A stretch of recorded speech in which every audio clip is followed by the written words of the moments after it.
Hallo, ich zeige dir, wie du super einfach ein Herz aus einem Geldschein falten kannst. Dieses Herz ist eine schöne Geldgeschenkidee für Geburtstage und Hochzeiten. Lege zuerst deinen Geldschein genau so vor dich hin und falte dann die kurze Kante auf die kurze Kante. Streife die Faltkanten immer gut fest, damit das Herz richtig schön wird. Und nun faltest du die untere Kante auf die obere Kante des Geldscheins.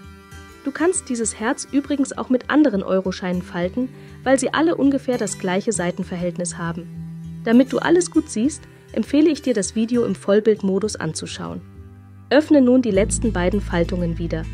Wir haben damit zwei Hilfslinien erstellt, diese kurze und eine lange.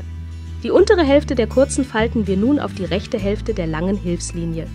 Wenn es dir zu schnell oder langsam geht, kannst du im YouTube-Player die Wiedergabegeschwindigkeit anpassen. Die Einstellung versteckt sich beim Zahnrad, wo du auch die Untertitel an- und ausschalten kannst. Dein Geldschein sollte jetzt so aussehen. Dafür haben wir nur diese Hilfslinie auf diese gelegt. Der Rest geht genauso einfach. Es lohnt sich also dran zu bleiben und das herzliche Geldgeschenk fertig zu falten. Nun legen wir die linke Seite des Geldscheins auf die rechte. Die Faltkante dafür gibt es schon, das ist unsere lange Hilfslinie. Und das gleiche machen wir mit diesem unteren Teil, den legen wir hier auf den oberen Teil des Euroscheins. Achte darauf, dass dazwischen keine Lücke entsteht, korrigiere notfalls und streife alle Faltkanten nochmal gut fest. Als nächstes falten wir diese linke Kante an diese Kante des Geldscheins. Nur noch ein paar Faltungen, dann ist dein Geldgeschenk fertig gebastelt. Auf der anderen Seite machen wir die gleiche Faltung an diese gedachte Linie, die von der Kante daneben ausgeht.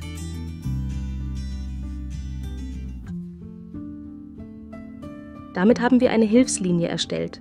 Öffne die Faltung wieder. Die äußere Kante faltest du nun an die eben erstellte Hilfslinie. Auf der anderen Seite machen wir das dann genauso. Dadurch wird das Herz schön symmetrisch. Also, auch hier drüben die Faltung öffnen und die Außenkante an die neue Hilfslinie falten. Hast du dir schon überlegt, an wen du dieses herzliche Geldgeschenk verschenken wirst? Schreib's mir gern in die Kommentare. Zum Schluss runden wir das Herz noch etwas ab. Falte dafür diese Ecke zu dieser Kante.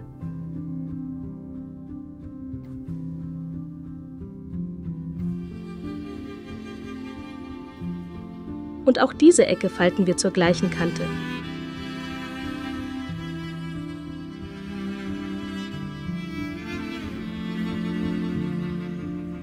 Auf der anderen Seite machen wir es genauso und dann haben wir aus einem Geldschein ganz einfach ein Herz gefaltet, das sich perfekt als Geldgeschenk zur Hochzeit oder für einen Geburtstag eignet.